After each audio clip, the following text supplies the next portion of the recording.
E vem entender qual que é o grande problema da obra de Fairy Tail.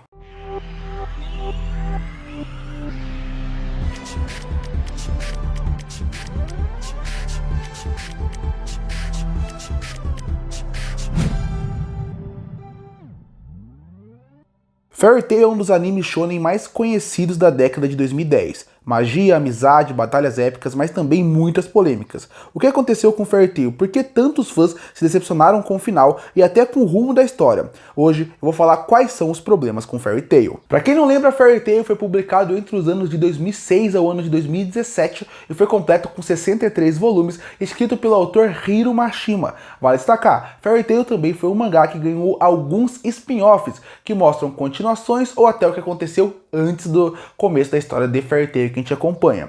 Fairy Tail acompanha a história de Natsu, Lucy, Grey, Erza, que são partes da guilda Fairy Tail e que tem como missão resolver as missões que a guilda dão. A partir daí a história vai se desenvolvendo com muita aventura, magia e também amizade entre eles. Fairy Tail é um mangá que teve sempre muita audiência, mas ao mesmo tempo ele sempre recebeu muitas críticas. Isso é inegável. Fairy Tail sempre foi esse tipo de mangá que, por um lado, tinha seus fãs, por outro, muita gente criticava. Eu sou um cara que fico neutro. Eu gostava de Fairy Tail lá no começo, quando eu era mais adolescente, tanto que eu comprei o mangá inteiro na minha coleção, mais por nostalgia. Mas eu vou entrar porque eu acho que o mangá é sim problemático. O primeiro grande problema pra mim seria envolvendo a fórmula repetitiva. E calma, porque a gente tá falando de um mangá shonen. E os mangás shonen, eles têm normalmente uma fórmula que eles utilizam em todos os mangás. Tanto que você pode perceber que as histórias parecem ser um pouco repetitivas de um mangá para o outro. E não é isso que eu tô reclamando. É uma fórmula que dá certo e dá certo até hoje quando você lê os novos mangás shonen. A fórmula que eu estou criticando é a fórmula dentro do próprio mangá de Fairy Tail. O autor Hiro Mashima, ele criou uma fórmula que ele segue em todos os arcos. Como funciona o arco? Eles descobrem um lugar novo. Logo depois disso, eles acabam aprendendo algum novo poder, acabam sofrendo com o começo do vilão, depois eles têm o poder da amizade e tudo se resolve muito bem. Essa é a ordem de quase todo o arco de Fairy Tail, se você parar a pensar. Claro, a premissa dos arcos, algumas são muito interessantes.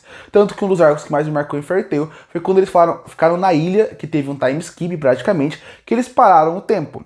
Isso é interessante. Mas, de modo geral, tirando esse arco, eles acabam tendo um problema dessa repetição de fórmula. Eles têm uma missão nova, eles vão para essa missão, logo depois os personagens se dividem para poder fazer as suas lutas, eles acabam perdendo, no final tem o poder da amizade e sempre o Natsu acaba resolvendo o arco. Se o mangá fosse menor, se o mangá tivesse uns 20 volumes e uns 4 arcos, talvez ele fosse mais memorável por isso. Já que Fairy Tail tem tantos arcos e 73 volumes, obviamente essa fórmula que era repetitiva acabou cansando muito o público. Então o primeiro problema que eu vejo é a repetição da fórmula. Outro problema de Fairy Tail seria a ausência de consequência. Quando você pensa na obra como um todo, os personagens em si, eles pouco morrem, e os que morrem acabam retornando facilmente. Isso também acontece bastante em mangás shonen. Poucos mangás têm realmente a causa da morte, isso pode se ligar a muitos. Mas aqui, isso acontece muito e a gente acaba não sentindo nada. Isso acaba se tornando um problema. Em arcos repetitivos, como eu já mencionei no ponto passado, você ainda não ter consequência, é óbvio que o mangá, ao longo do caminho, vai gerando um cansaço, porque a sua estrutura vai parecendo que não muda nada. Então você tem arcos que cada vez menos vão ficando menos interessantes, e as consequências que não vão gerando, vão fazendo com que o público menos se importe com a história ainda. O pior, ele acaba pensando, se eu não me importo com a história, se eu não me importo com quem vai morrer ou não, por que eu deveria me preocupar com essa obra? E a partir daí gera o segundo problema de Fairy Tail pra mim, que seria a falta da consequência das mortes. De novo, existem muitos mangás shonen onde isso acontece, mas a história é um pouco diferente e ela consegue ser desenvolvida de uma forma mais interessante, e a partir daí você, como público, acaba pelo menos sentindo a ausência de algum personagem, a morte de um ou outro, até a história mudando, você acaba se importando ou impactando com a história de um modo que você acaba se importando com aquele universo. Aqui com uma história com ausência e com mortes com ausência, parece que é só uma história que está sendo repetitiva sem ter consequência nenhuma, e o público acaba cansando disso. Outro ponto que é muito interessante se destacar é o poder da amizade em excesso. Por que eu falo isso? Porque, de novo, todo mangá shonen é o conceito da amizade. Na letra da shonen, quando você vê o nome shonen, você vê o que o mangá quer dizer, é amizade, fraternidade e companheirismo. Quando você pensa nisso, sempre o mangá vai ter essa coisa do poder da amizade. A forma é como você... A verdade é como você usa essa fórmula. E em Fairy Tail eu acho que eles usam em excesso, a ponto de você acabar não sentindo isso. Quando você tem o poder da amizade, o que acaba acontecendo? Você sente de novo a evolução do personagem ao longo do arco, você sente que está sendo desenvolvido. A partir daí, naquele último momento, ele pensa, não posso deixar meus amigos na mão. Então ele tira a força da onde ele não tem para poder salvar seus amigos. Todo mangá shonen tem um momento o poder da amizade, mas nem todos usam o tempo inteiro. Todo arco de Fairy Tail tem um momento do poder da amizade, especificamente pro Natsu. E isso também é outro problema, que eu vou falar mais pra frente quando eu falar sobre desenvolvimento de personagens. Mas principalmente, aqui no poder da amizade vira um problema, porque todo arco acaba assim. Chega num ponto onde não parece que o poder da amizade tá lá por causa que ele teve uma evolução para poder chegar naquele ponto do arco, onde ele tá no seu último suspiro e precisa dar sua última força para salvar. Não, passa muito mais uma impressão que é... ele tá gritando mais alto que o outro e por isso ele vai ganhar, tirando a consequência que o poder da amizade pode trazer. Todo mangá shonen, de novo, tem um poder da amizade. Trabalhar de forma bem feita, o sacrifício do personagem ou o momento decisivo do poder da amizade cria uma grande dinamismo porque o arco é muito bem construído. E a gente entra nos outros pontos que viram um dominó. Cada ponto acaba piorando o outro. Você tem arcos repetitivos, você tem poucas consequências, e aí quando você chega no poder da amizade, você não sente nada, porque a gente entra no próximo ponto, que é o desenvolvimento dos personagens. Porque os personagens é o outro ponto que eu acabo achando como um problema, não os personagens em si, mas o seu desenvolvimento. Todos ali acabam tendo o seu arco de desenvolvimento, como por exemplo, o Gray, quando você tem todo o arco mostrando a sua trágica infância, mostrando como que aquele monstro de gelo gigante acabou separando a sua família. Ou a Erza dentro do seu arco que envolve a ilha. O próprio Natsu tem todo o mangá, afinal ele é praticamente o protagonista. A protagonista devia ser a Lucy, mas a Lucy acaba meio que não virando uma protagonista bem do mangá. Mas ela também tem seu momento. Todo mundo tem seu arco. O problema é, depois do arco de desenvolvimento desses personagens, parece que eles voltam para um ponto inicial. O que isso quer dizer? Eles têm um arco, você vê que aquilo muda a história deles, mas aquilo não muda o personagem a partir dali.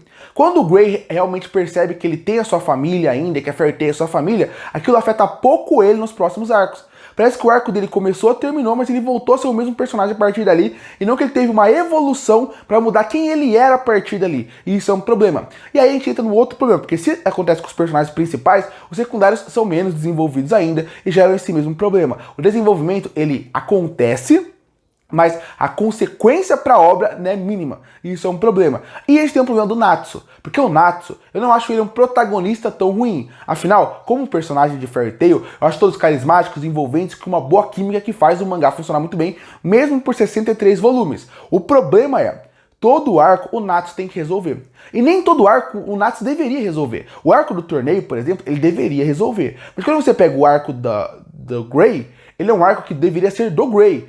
O Natsu pode estar lá, ele pode ajudar, mas é um arco para ele se desenvolver, para ele terminar resolvendo aquele problema. Quem resolve o problema? O Natsu. O arco da Erza, a Erza usa todo o seu poder, ela muda para sua forma final de roupa. Quem destrói o cara final? O Natsu com a Erza pedindo para ele ajudar.